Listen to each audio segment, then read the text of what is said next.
Selanjutnya akan diperdengarkan rekaman menyimak 6C. Setelah menyimak rekaman, jawablah pertanyaan nomor 9 hingga nomor 11 di buku. Nah, yen keto acepan beline, tiang bang malu mekena.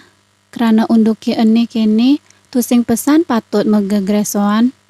Len teken beli barang di toko. Yen tusing kanggo dadi buen ulehang utawi pekidehang. Men, yen iraga mekurenan, tusing dadi keto. Beh, duak pesan luh nyautin pemunyin beline. Nah, yen keto benah masih pesaut luhe. Nanging ada luh mekelo meneng-nengan nyautin pengidihan beline. Isine pesan buka raos bajang-bajangi jani.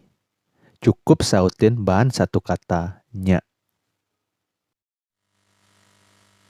Beh beli made, dong ada dogenan bana nyautin, keblinger bana tiang ngenehang.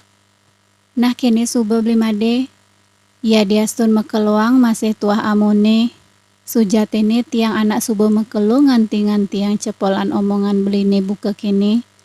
Dong tusing keramana anak loh ngomongin anak muani.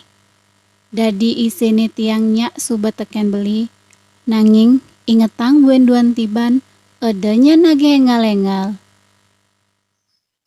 Nah, gitu je luh. Beli merasa bahagia pesan nampi omongan luhe buka gitu. Jalan jani pada itepang dogen ragani ngalih gai. Apang ada anggun persediaan di acara ni entu. Sambil lange ia ngomong gitu, lantas peluka ni loh sari kebatek ban kendel ni.